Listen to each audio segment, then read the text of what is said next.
মুর্শিদাবাদ জেলার ভরতপুর 1 নম্বর ব্লকের ভরতপুর কিষাণ মান্ডি হইতে শেষগ্রাম রোড পর্যন্ত প্রায় 2 কিলোমিটারের কাছাকাছি একটি রাস্তা আজ উদ্বোধন করলেন ভরতপুর 1 নম্বর ব্লকের সমষ্টি উন্নয়ন আধিকারিক দাওয়া শেরপা। অনুষ্ঠানে উপস্থিত ছিলেন ভরতপুর ব্লকের বিশিষ্ট সমাজসেবী নজরুল ইসলাম টার্জেন, রেজাউল করিম ওরফে মানিক আহানা সুলতানা, এলাকার পঞ্চায়েত প্রতিনিধি আবুল খায়ের সহ একাধিক সমাজসেবী। এই রাস্তাটি ফিতে কেটে শুভ উদ্বোধন করেন ভরতপুর 1 নম্বর ব্লকের সমষ্টির উন্নয়ন আধিকারিক দাওয়া শেরপা। এই রাস্তাটি 2টি গ্রাম পঞ্চায়েতের 18টি গ্রাম যাতায়াতের একটি মূল রাস্তা। সেই রাস্তার শুভ উদ্বোধন হলো আজ। এলাকার মানুষের দীর্ঘদিনের দাবি পূরণ হচ্ছে। এলাকার মানুষের ভরতপুর প্রাথমিক স্বাস্থ্য কেন্দ্র ও ব্লক আধিকারিক অফিস ও কৃষকদের কিষাণ মান্ডি আসার এবং সবচাইতে কম সময়ে দূরত্ব কমবে। সেই উন্নয়নের পাঁচালী নেত্রী মমতা বন্দ্যোপাধ্যায়ের দীর্ঘ 15 বছর বাংলার মানুষের জন্য তিনি কি করেছেন তার সেই প্রকল্পগুলো নিয়ে আমরা সাধারণ মানুষের কাছে যাচ্ছিলাম।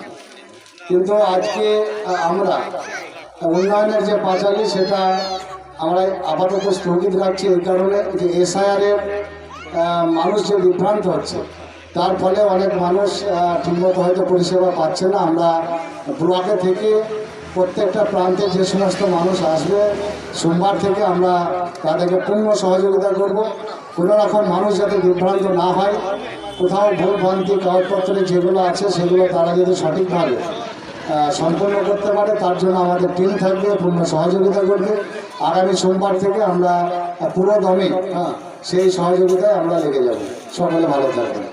নমস্কার, আজকে আমরা এই রাস্তা উদ্বোধন করলাম পথশ্রী প্রকল্পের মাধ্যমে।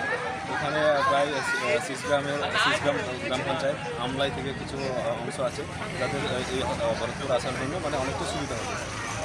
যেমন এখানে দীর্ঘদিন ধরে এই রাস্তার দাবি ছিল, কারণ এখান থেকে এই রাস্তাটা হয়ে গেলে প্রায় 4 থেকে 5 কিলোমিটার রোগের ডিস্টেন্সটা কমবে। সো এখানে ভরতপুর যারা আসবে শিশগ্রাম থেকে তাদের খুবই সুবিধা হবে। তো রাস্তা মোট 1.67 কিলোমিটার আছে। টাকা এর জন্য টাকা খরচ হয়েছে 57 লাখ 85,000। যে রাস্তা আমরা উদ্বোধন করলাম তার আনুমানিক ব্যয় প্রায় 58 লক্ষ টাকা। তো আজকে আমরা এই রাস্তা উদ্বোধনের ফলে এই যে মাঠপাড়া যে সমস্ত মানুষজন দেখছেন বা বিনুদিয়া থেকে আরম্ভ করে ভরতপুর হসপিটাল পার্শ্ববর্তী যে সমস্ত পরিবার বসবাস করে এবং বিশেষ করে আমলা এবং শিশগ্রাম অঞ্চলে প্রায় 5 কিলোমিটার রাস্তা তাদের কমে গেল। এবং এই রাস্তার যোগাযোগ ব্যবস্থা উন্নতি হওয়ার ফলে হসপিটালে আসতে তাদের সুবিধা হবে, বিড অফিসে আসতে তাদের অনেক সুবিধা হবে, মান্ডি আসতে তাদের অনেক সুবিধা হবে। এবং এই রাস্তাটা হওয়ার ফলে অগণিত মানুষ এখানে উপকৃত।